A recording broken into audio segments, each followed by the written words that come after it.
Hello, everyone, and welcome to Theater Hype. I like to talk about theater, talk to people, and have a grand old time. Today, we are talking about a new show, guys, a brand new show, and I'm gonna have them introduce themselves, talk about the show a little bit. But would you like to introduce yourself? Hi. Oh my gosh, thank you so much for having me. This is like so exciting. My name is Megan Tomei. I am the creator and star of this new one-woman show called SpinQueen, and I play this character called Meg, which is, I have to keep emphasizing this, very loosely, everybody, please don't quote me on this, very loosely based on a heightened, hyperbolic, theatrical version of myself. Yes. Just keep that in mind. It is her, but it's like not her-ish. Yeah, it's like, ladies and gentlemen, her, but it's like not, it's like her question. So I'm so excited because I think when you talked to me about the show, I was like, wait, I do spin class now.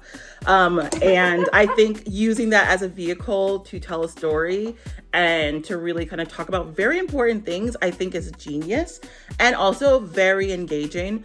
So can you tell us like where the name came from and also like where the idea for the show came from? Amazing. Okay, yeah. So I've been a professional spin instructor on and off for 8 years. So I'm very close to the, subject matter at hand. For the catalyst of the show is she's escaping this abusive relationship, and you don't realize that and why she's kind of going off the rails. She's kind of stuck in this toxic cycle, and it's all coming out, all the fitness jargon, all of the like body image things that women are always confronted with, just sort of the pressures of the performance and fitness industries. It's all coming out in this sort of like guttural way, and you realize it's because of what just happened the night before. And unfortunately, I'm always like, and great selling point.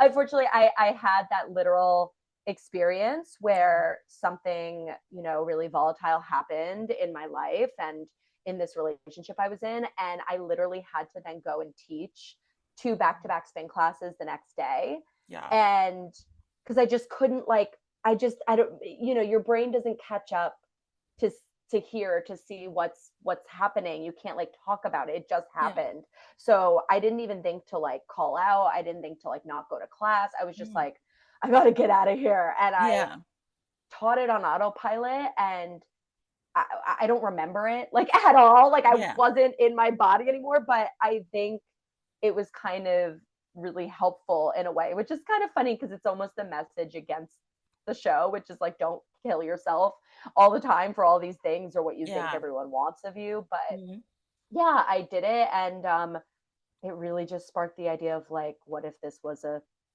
show? What if people bore witness to like what was actually going on? And I think that's so interesting, even thinking like of my interaction with just fitness in general, of how much it is this kind of place where you just like either you're going to like better yourself and be there like as a person who's like on the other side of it, but like never really thinking like what is actually happening to my spin instructor, what is on the other side of that. Like anyone, like anyone could be. It's kind of just trying, because like as the instructor, you're typically like on a stage, you're on a bike that's higher than everyone else, and people are kind of looking to you as this like beacon of like hope and maybe like achievement and maybe even like excellence. And it's like, we're just people. How has it been like building this show from scratch? Like what has that process been like? And also like how long did it take to kind of build the show and making sure like these points need to be hit during the process? That's such a good question because I feel like I'm still very much figuring that out. It's the first time I'm really doing all of everything at once, but it's just been incredible to have had a team of people who believe in me at all. Like I just can't believe it. I've always wanted to do a one-woman show, and I just never, I would like kind of try to write like, oh, this is a good idea. Let me start from here. And then I would never really go anywhere. And then in the fall, I want to say, because I was training for the New York City Marathon, doing all the fitness stuff. I actually got like injured I think I was training too hard for that and still teaching spin. So I got really injured, and it really took a toll on me because it was the first time that I had to stop because of like my body, like myself. And I didn't really have a choice. And it kind of, and it felt like this. And then I was like, wait a minute, like I had this other emotional painful experience. I'm having this like physical bodily painful experience. Like maybe this is the catalyst. Like maybe this is actually the thing to share. And I don't know if I'm necessarily at a place to share it, but it just poured out of me. And I feel like sometimes that's when you just know you have to go with it and just literally ride with it and kind of keep putting one foot in front of the other. So I really only started writing it this December, and it just came together very quickly, which again, sometimes it's best when you don't have too much time to think about it. Yeah. We really wanted to hit these like 3 or 4 tent poles, we're kind of calling them, of like themes. We have like Meg's past, kind of why she was set up to be this way. We have her developing eating disorder, body image issues. We have sort of like her it's like this poor girl. We have like her poor track record with dating and you know all the stereotypical shitty awful things about dating. Last one is like the inciting incident, which is like the event, the abusive, you know, relationship she had to flee. So we really wanted to like clearly mark out. We've spent a lot of time trying to just like hit those 4 categories. And I love that flow too. Rather than starting with the inciting incident, ending with it and kind of having people understand the full picture of everything, I think right. is really great. I love the idea of just like in the end, you're like, oh, this all makes sense right now, why we're here. Or take the moment to look back and be like, all of this stuff like led to this moment. Right, So I think as a right. person, it can be very introspective. Yeah, I don't think Meg is quite there yet, but I think Yeah. from spelling it all out, we're trying to like balance spelling it, kind of spelling it all out, like creating the full picture, creating the sequence of events, the journey, but Hmm. also kind of having her be a little bit like, I don't, I don't know, I need a, like, we need to do a lot of work on ourselves. But I also kind of want to pose that question to Yeah. the viewer, to the audience as well. Like, yeah, what do we do with all this? Like, What has been like one of your, I think, biggest like highlights in developing Spin Queen? oh my God. Oh, that's such a good question. I I mean, honestly, like working with my director, Genesee Herrera, is Mm. just the most incredible gift. Like, I don't know what I've done in this life or any life to have deserved working with her or Yeah. crossing paths with her. We only met this uh, year, either December or January. I've never had someone in terms of really this like artistic and colleague capacity believe in me in Mm. such a wholehearted way. As she has, and just she's really dedicated. I mean, she's done beyond the work any director should on this. I mean, as have I. Like, we've all had to unfortunately wear like so many hats, Yeah. which sometimes can take away from like the artistic process of it all and the artistry of it all, which is a really hard balance in this day and age. But like, she's just really so willing to do what it takes to make this show, you know, reach the heights that we think it can. And yeah, I'm just really like lucky and grateful. And I like yell at her all the time of like, I just hope you know like how grateful I am. She's like, yes. She's like, I didn't question that stuff. It's been really like illuminating to have something that is completely mine and give it way to changes, to notes, to collaboration. There's been a lot of times where it's like I only have enough brain cells left to just be the actor up there and just kind of the performer, and I have to take off like the writer editing hat. And so it's really helpful to have someone that I like inherently wholeheartedly trust. Having that other lens too is just so insightful because sometimes you Mm-hmm. see it and sometimes you're just like, I can't see it. And even if it's like, well, that's my baby joke. What do you mean? What are some things that you really hope that the audience gets from Spin Queen?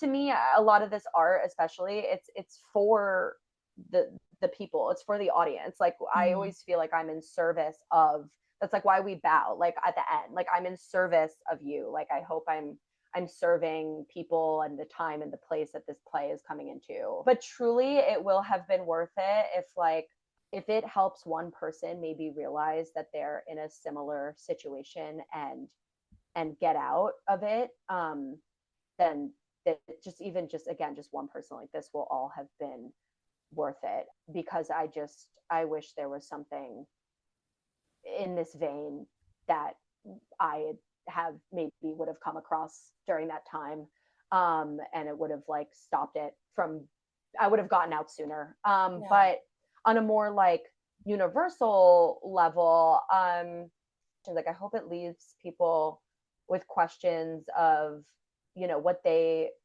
participate in, how they talk to themselves, how they treat themselves, how they compare, or hopefully don't as much compare themselves to the Yeah. shiny pretty thing on the pedestal. What are we participating in societally?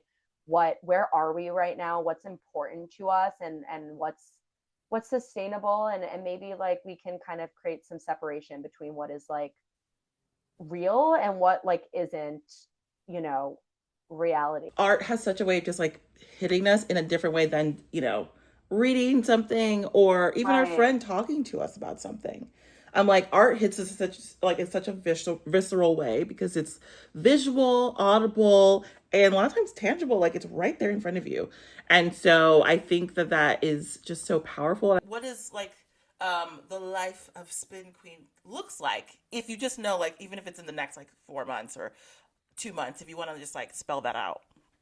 Yes. So I'm a New Yorker, born and bred, and we have some New York City premieres at the end of this month at the Chain Theater.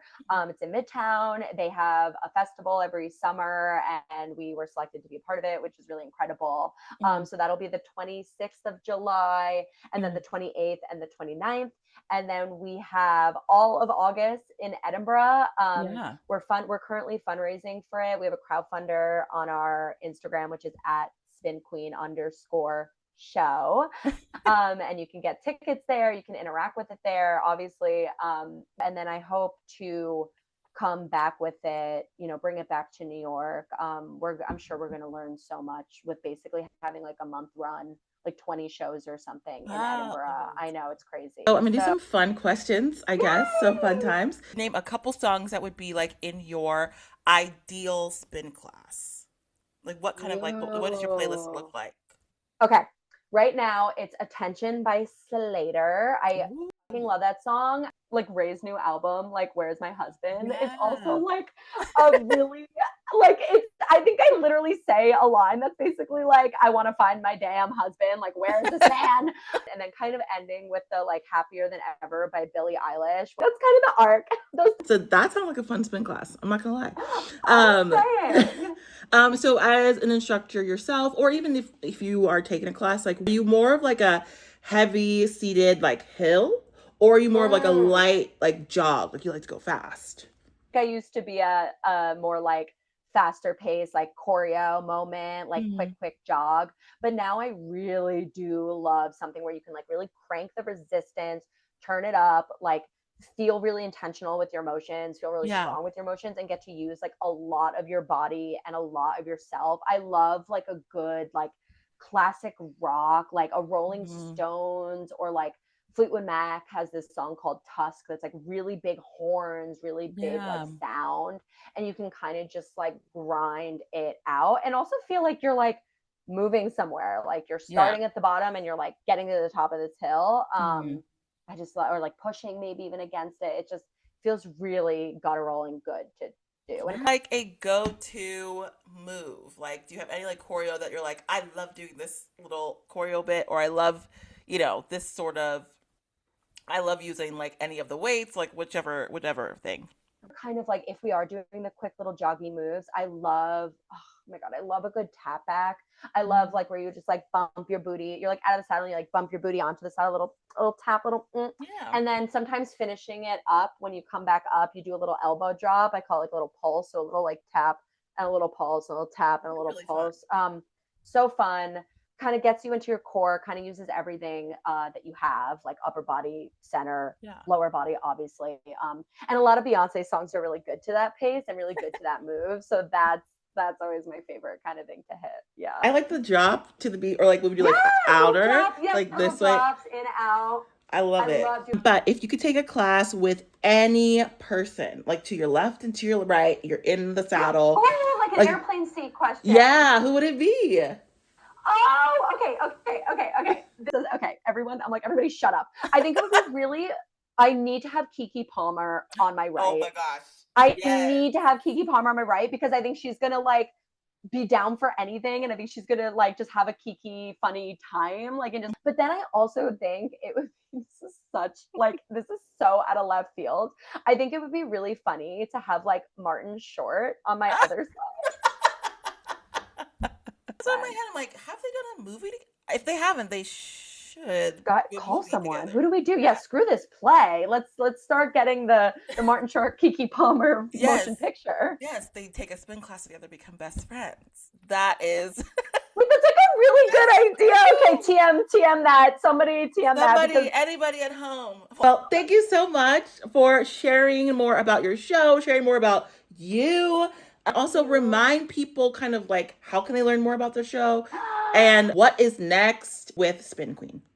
Please follow the show at SpinQueen_show. A lot of people think it's a film or a TV show. It can be. I hope it becomes like a vertical short. Like I hope it becomes like these little weird sketches on like a TikTok thing. But most importantly, it's a play. It's a theatrical, live in-person experience. 45 minutes. On the bike, it's true, it's real, it's happening, help.